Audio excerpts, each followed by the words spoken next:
Praise the Lord. परमेश्वर ने आज हमें एक राजा एक अध्याय और दूसरा अध्याय पढ़ने के लिए परमेश्वर ने मदद की है। तो व्हेन वी से इन द फर्स्ट चैप्टर, पहले अध्याय में हम ये देखते हैं कि मतलब इसमें राजा दाऊद के जो ओल्ड एज के बारे में बताया गया है, ठीक है ना। इसके बाद उनका जो पुत्र होता है उनका नाम है अदोनियाह। थोड़ा डिफ़िकल्ट नेम है अदोनियाह। ही becomes a self proclaimed king. वो मतलब अपने आप को राजा घोषित कर देता है without taking approval from king David, ठीक है ना। शायद उनको ऐसा लगता होगा कि मतलब ये कि दाऊद राजा बूढ़ा हो चुका है, तो ही becomes a king self proclaimed, कि वो अपने चेला चपाटे को लेकर, अपना गैंग को लेकर अपने आप को राजा घोषित कर देता है।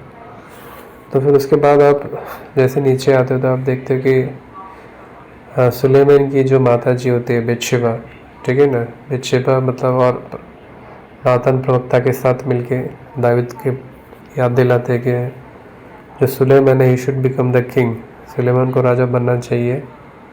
तो दाऊद राजा मतलब सुलेमान को राजा घोषित कर देता है। उसके बाद जो उसका जो बड़ा भाई होता है वो मतलब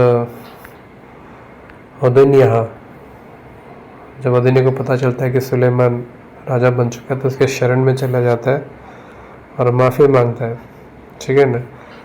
तो ये अध्याय, पहला अध्याय इसी के बारे में। और जो दूसरा अध्याय में हम देखेंगे तो दूसरा अध्याय में या in the first king second chapter में here we see the death of King David.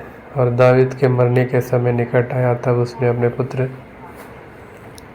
तो here the king David is giving instructions to his son, king David is giving instructions to his son Solomon, ठीक है ना। मतलब दाऊद कह रहा है कि सोलोमन से कि आपको परमेश्वर के वचन को मानना है, परमेश्वर की आज्ञा को मानना है। और उसके बाद और जैसे हम नीचे पढ़ते हैं तो बताते हैं कि भाई आप ये वो अपने किंग डेविड बताता है कि मतलब किन किन लोगों ने उनकी मदद किया। तो मतलब एक फ्रेंड्स और फो का जो लिस्ट, कौन कौन दोस्त है और कौन कौन दुश्मन है, दोस्त और दुश्मन का लिस्ट आप पढ़ेंगे। और दाऊद राजा बताता है कि भैया ये आपके दोस्त है, इन्होंने मेरे बुरे समय में मुझे मदद किया था, तो आपको भी इनको मदद करना। और ये जो दुश्मन है आप इन दुश्मनों को मारना है। तो इस चैप्टर में पूरे मतलब बहुत सारे आप मृत्यु को देखेंगे। इसमें इस चैप्टर में दाऊद राजा का मृत्यु हो जाता है और उसके बाद सुलेमान काफ़ी लोगों को मार देता है जो उनके दुश्मन हुआ करते थे।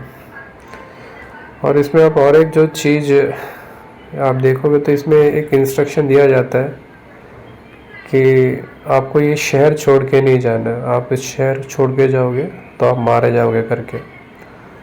तो बंदा मान भी जाता है, मतलब ठीक है मैं नहीं जाऊंगा करके। बट लेकिन बाद में वो एक ऐसा 3 साल के बाद ऐसा होता है कि वो शहर छोड़ कर चला जाता है। और सुलेमान को जब पता चलता है उसको बुलाता है कि भैया आपको तो बताया गया था कि आपको इंस्ट्रक्शन दिया गया था you should not leave this city, आपको इस शहर को छोड़ के नहीं जाना था, आप क्यों गए। और इसलिए उसको मतलब मार दिया जाता है। तो this first and second chapter of king Solomon is all about मतलब यार राजा सोलोमन का राजा बनने के और फिर दुश्मनों का संहार, ये सब के बारे में।